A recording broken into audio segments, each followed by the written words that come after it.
everybody, Caleb here in the Rosa Stringworks workshop.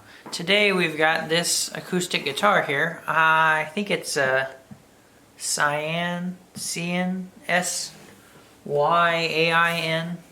Anyways, they're made in Japan.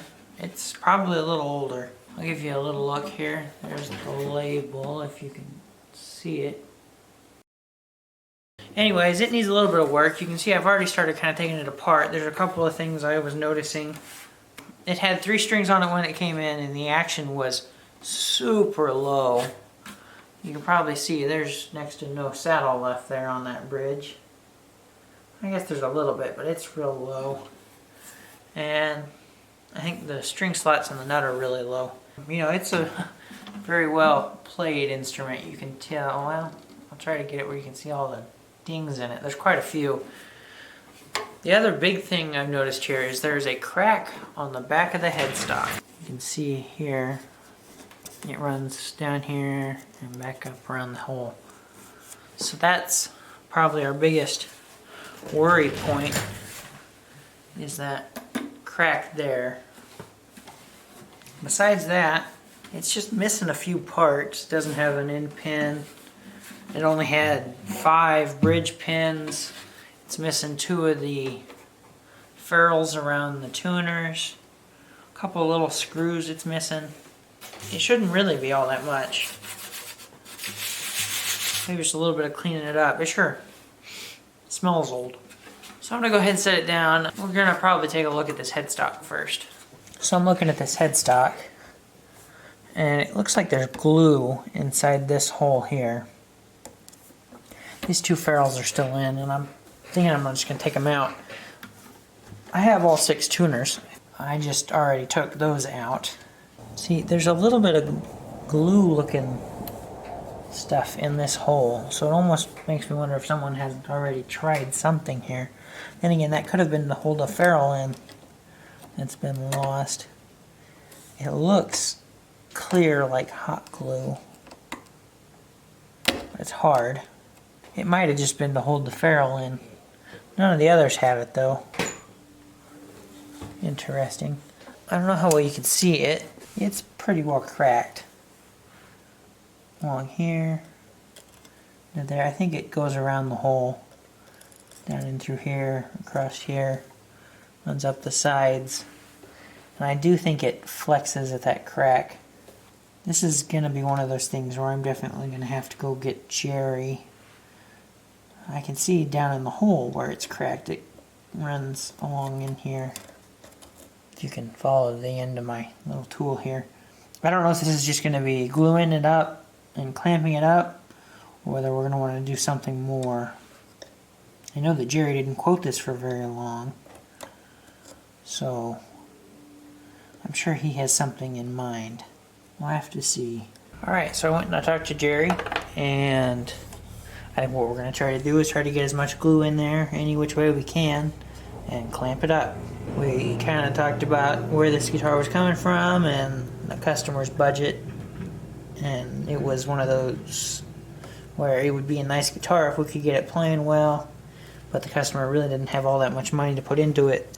So what I'm going to do is I'm going to get some water and a paintbrush and some Tite Bond and maybe the air compressor even, and try to get some glue in every place we can get it, and then we're going to clamp it every which way we can. Mostly down, I think, is what we need. I might get something to put across it when I go to clamp it. I think that might help.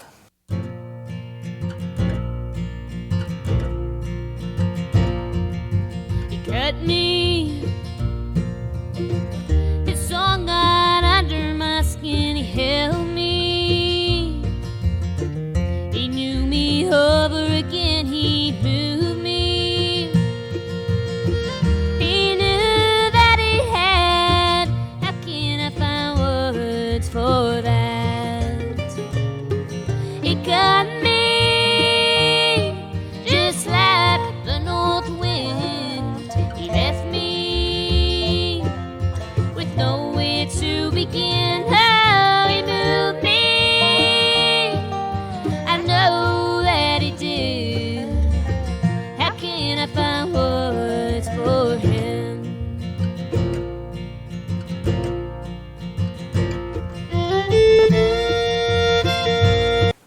go, 14 minutes. And I've got this clamped up, and it can sit up overnight. I've got leather underneath these blocks of wood to protect the finish, but clamping it on both sides seems to look real good. I did get a little squeeze out on the sides. I already cleaned it up. I'm not too worried about the mess on top. On the finish, it really shouldn't be a big deal. Should clean up real easy. And given the choice between broken headstock and mess on the back of the headstock, I would choose mess on the back of the headstock. We did that fairly quick. I'm gonna let it sit up overnight. Well, it's the next morning, and I've already taken the clamp off. This is looking pretty good. I'm pretty happy with the way this has turned out. The one thing I'm going to do now is actually fill these two screw holes, the bottom two.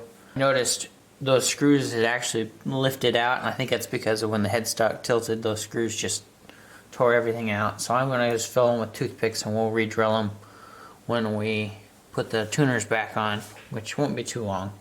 But I think this will just help those tuners stay where they're supposed to be, and it's not going to take me any time at all.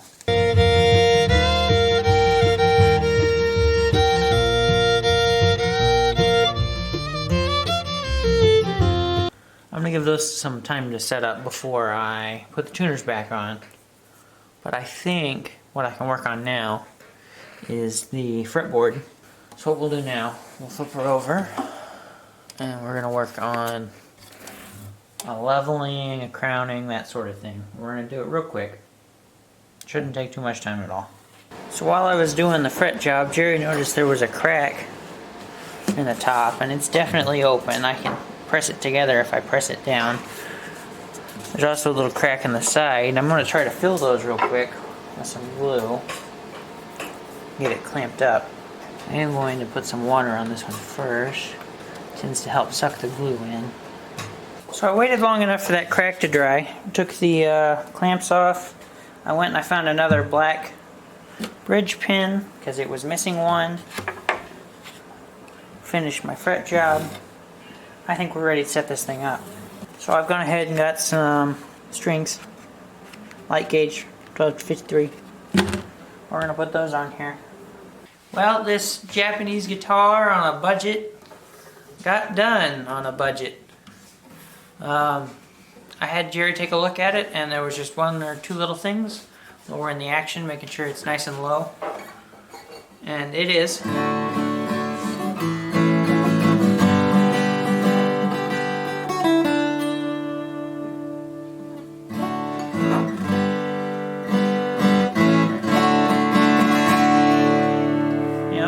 Pretty nice guitar now that we got it where it's stable enough that you're not worried about the headstock breaking on it. That's looking really good too. You can see where that crack was. You can't really feel it anymore. The one thing I didn't notice when I did it, but Jerry noticed, was my one replacement bridge pin is shorter. I just grabbed a black one. I think they're all the same though, so I'm not sure that I've got a better bridge pin than what we put in there. So I'm just going to play it a little bit more so you can hear it.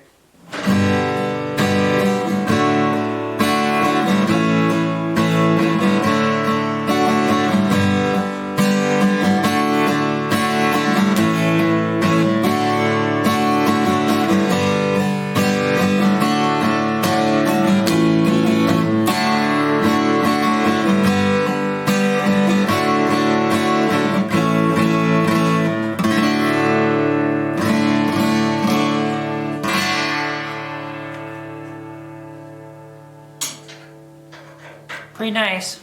I hope you enjoyed watching this more budget job. If you did enjoy it, please give us a thumbs up. Also, we'd really appreciate it if you subscribed. Once again, thanks for watching.